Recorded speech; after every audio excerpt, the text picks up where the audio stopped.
जाम्बवंत द्वारा हनुमान को प्रेरणा की कथा।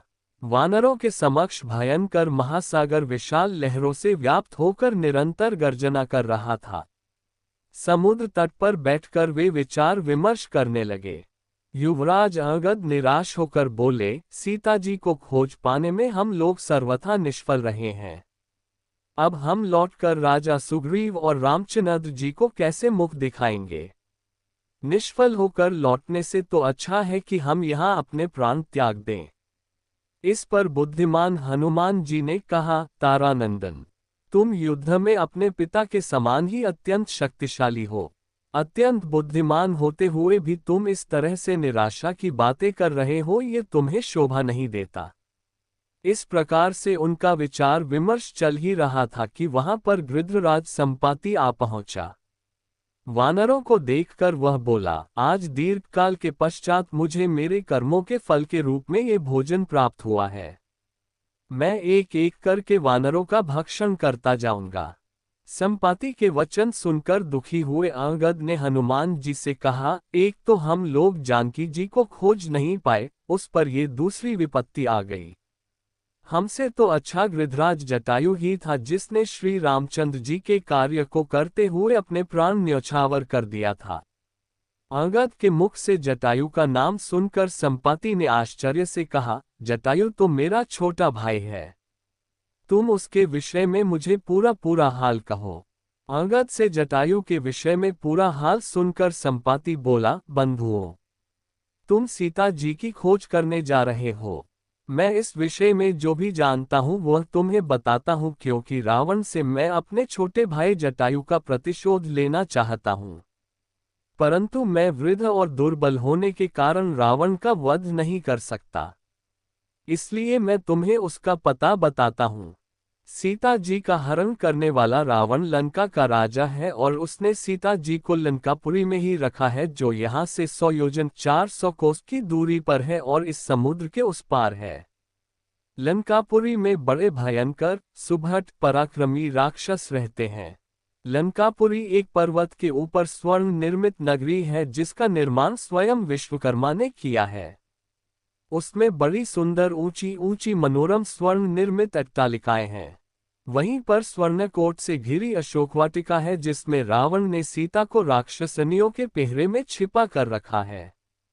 इस समुद्र को पार करने का उपाय करो, तभी तुम सीता तक पहुंच सकोगे। ये कहकर वह वृद्ध मौन हो गया।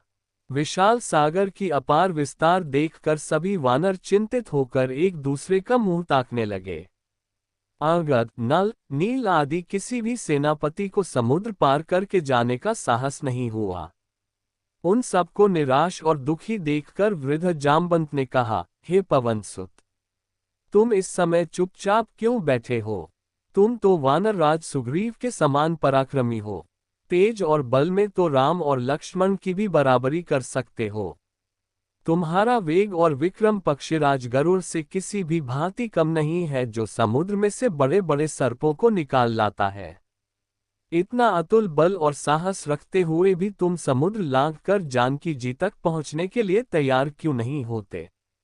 तुम्हें तो समुद्र या लंका में मृत्यु का भी भय नहीं है, क्योंकि तुम्हें देवराज इंद्र से इच्छा मृत्यु का वर प्राप्त है। जब तुम चाहोगे तभी तुम्हारी मृत्यु होगी, अन्यथा नहीं।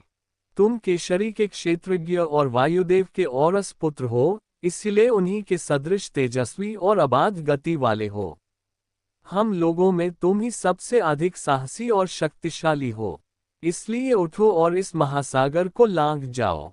तुम ही इन निराश वानरों की चिंता को दूर कर सकते हो। मैं जानता हूँ इस कार्य को केवल तुम और अंगद दो ही व्यक्ति कर सकते हो, पर अंगद अभी बालक है। यदि वह चूक गया और उसकी मृत्यु हो गई तो सब लोग सुग्रीव पर कलंक लगाएंगे और कहेंगे कि अपने राज्य को निष्कंटक बनाने के लिए उसने अपने भतीजे को मरवा डाला। यदि मैं वृद्धावस्था के कारण दुर्बल न हो गया होता तो सबसे पहले मैं समुद्र लांघता। इसलिए हे वीर, अपनी शक्ति को समझो और समुद्र लांघने को तत्पर हो जाओ। जाम्बवंत के प्रेरक वचनों को सुनकर हनुमान को अपनी क्षमता और बल पर पूरा विश्वास हो गया। अपनी भुजाओं को तानकर हनुमान ने अपने सशक्त रूप का प्रदर्शन किया और गुरुजनों से बोले, आपके आशीर्वाद से मैं मेघ से उत्पन्न हुई बिजली की भांति पलक मारते निराधार आकाश में उड़ जाऊंगा। मुझे विश्वास हो गया है कि मैं लंका में जाकर अवश्य विदेह कुमारी के दर्शन करूंगा। ये कहकर उन्होंने घोर गर्जना की, जिससे समस्त वानरों के हृदय हर्ष से प्रफुल्लित हो गए। सबसे विदा लेकर हनुमान महेंद्र पर्वत पर चढ़ गए और मन ही मन समुद्र की गहराई का अनुमान लगाने लगे। किष्किंधा कांड समाप्त। इसी भगवान की वीडियो देखने के लिए सब्सक्राइब करें चैनल को और बेल आइकॉन दबाएं।